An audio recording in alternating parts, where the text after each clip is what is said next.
Sí, ¿verdad? Bueno, le decía, así sigue la columna. Se los dije, AMLO, con AMLO llegó la dictadura. Déjenme, esperen un segundo porque tengo aquí un problema técnico. Ahora sí, ya, perdón, es que estaba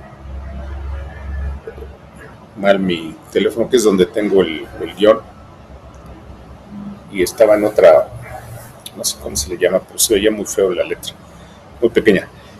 A pesar de la premura de la convocatoria, de lo lejano que parece para el ciudadano de a pie el reclamo a favor de la división de poderes, resultó todo un éxito la movilización social en repudio al golpe de Estado lanzado por López Obrador contra el Poder Judicial. Un éxito que incluso desató la furia del presidente, quien en su mañanera de ayer, lunes 23 de octubre del 2023, volvió a sus recursos favoritos, la mentira, la difamación y la calumnia.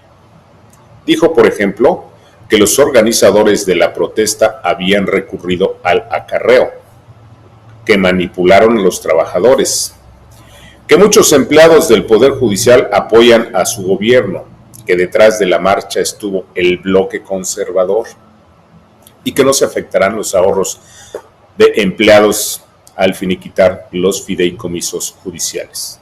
Es decir, Obrador mintió, engañó, difamó y calumnió no solo a los trabajadores del Poder Judicial, sino a los ciudadanos en general, quienes convirtieron la movilización del 22 de octubre del 2023 en otra protesta histórica a favor de la democracia y contra la dictadura.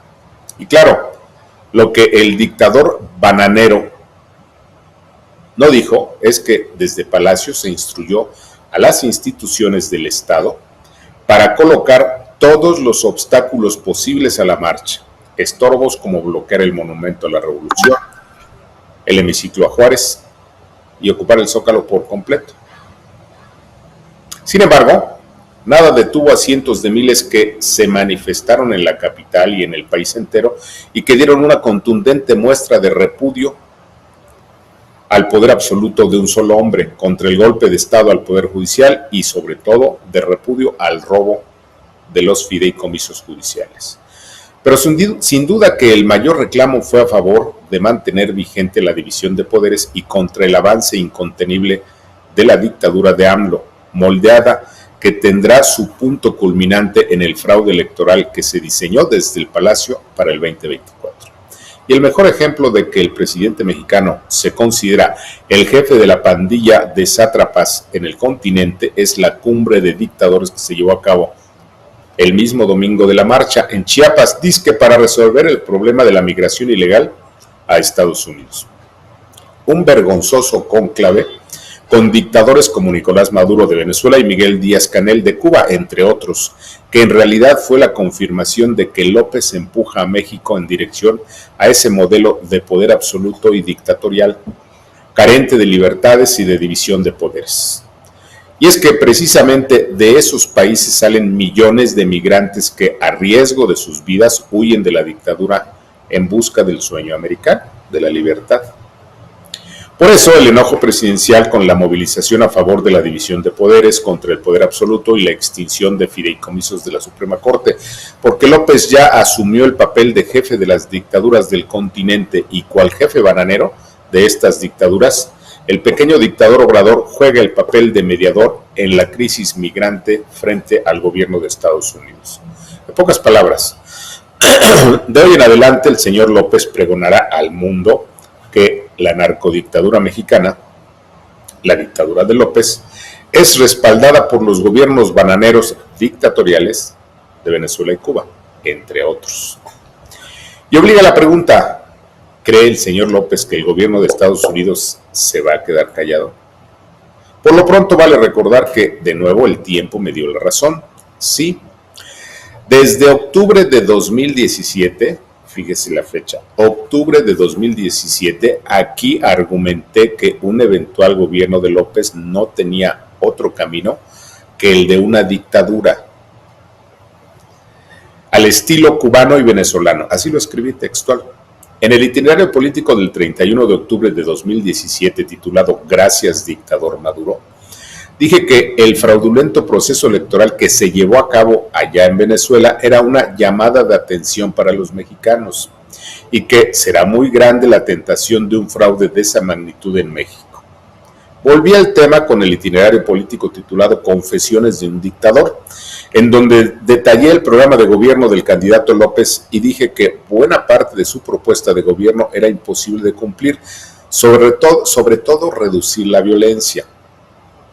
Y crear una Guardia Nacional no era otra cosa que reproducir la venezolana Guardia Bolivariana. Dije que el autoritarismo mostrado por Obrador en el partido Morena, en donde existe una verdadera dictadura, sería llevado a su gobierno con el riesgo de acabar con la división de poderes y someter a los poderes legislativo y judicial, además de acabar con la Comisión de Derechos Humanos y con la Fiscalía Independiente. Volví a los afanes dictatoriales de López el 13 de diciembre del mismo 2017. El 13 de diciembre del mismo 2017, ya que Morena se había convertido en una dictadura, como lo denunció la diputada federal Miriam Judith González, del 38 distrito de Minatitlán, Veracruz, quien renunció a su militancia de Morena con el argumento siguiente: en Morena hay una gran incongruencia, pues en público se tiene un discurso y en privado es una dictadura. Y pregunté, ¿será distinto un gobierno de López si en su partido es un dictador? Un gobierno de AMLO será una copia de Venezuela y de Cuba, al tiempo. Volví al tema el 9 de marzo de 2018, con el itinerario político titulado ¿Es creíble la no reelección de López? Y documenté que todos los sátrapas del centro y sur del continente, Chávez, Maduro, Castro, Morales, Ortega y otros, prometieron no reelegirse, prometieron ser demócratas, prometieron no destruir la democracia, y todos mintieron. De nuevo en el tema, el 19 de abril de 2018, en el itinerario político titulado AMLO, la dictadura tardía, comparé con detalle las pulsiones dictatoriales de Obrador con los tiranos del continente para concluir con la siguiente pregunta. ¿Se imaginan al autoritario AMLO sometido por el INE, por la división de poderes y por el Tribunal Electoral? Al tiempo. El 28 de abril de 2018 titulé así el itinerario político: La dictadura ya está aquí. Y es que era evidente el ejército de bots en redes, montado para atacar a los críticos del candidato, entonces candidato López Obrador. Curiosamente, días después de esta columna, que fue el 28 de abril de 2018, Ricardo Alemán fue atacado con millones de bots, porque puse en un intercambio que tenía yo con dos personas en Twitter, hoy X, antes Twitter, le puse les hablan, esa palabra. Y dijeron que era una amenaza de muerte a López. El 1 de noviembre de 2018, a pocos días de la toma de posesión de López, el itinerario político se tituló así: Dictadura. Así lo dije. En distintos momentos, aquí planteamos la hipótesis de que el debate y la consulta sobre el Naim, el nuevo aeropuerto, tenía el objetivo de crear las condiciones para instaurar en México una dictadura a partir de la victoria arrolladora de López. Y sí, muchos dicen que el de Obrador no será un gobierno dictatorial, pero también decían que no era tramposo, que no era mentiroso, que no cometería la locura de tirar el nuevo aeropuerto, y probó que es capaz de todo. López Obrador nos demostró que es capaz de todo, y todo es todo, al tiempo. El 11 de diciembre de 2019, titulé así el itinerario político: Si muere la corte, nace la dictadura de AMLO. Fíjese la fecha, 11 de diciembre de 2019. Si muere la corte, nace la dictadura de AMLO, ya que López había iniciado la colonización del máximo tribunal con la ministra Margarita Ríos Fajá. El 27 de febrero del 2020, el itinerario político se llamó así: se confirma la muerte del INE, y concluyó de la siguiente manera: sí, López Obrador y Morena llevarán al país a una crisis tal que mucha gente creerá que la única salvación será la reelección de López. Sí, asistimos al magnicidio perfecto, al crimen de la democracia mexicana, al tiempo. Por último, el 17 de septiembre del 2021, en el itinerario político titulado Pruebas de que AMLO es dictador, detallé el decálogo de todo dictador y de toda dictadura. El mismo decálogo que hasta hoy sigue a pie juntillas el gobierno de López.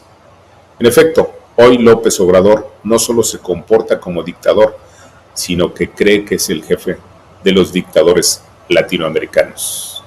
Se los dije al tiempo.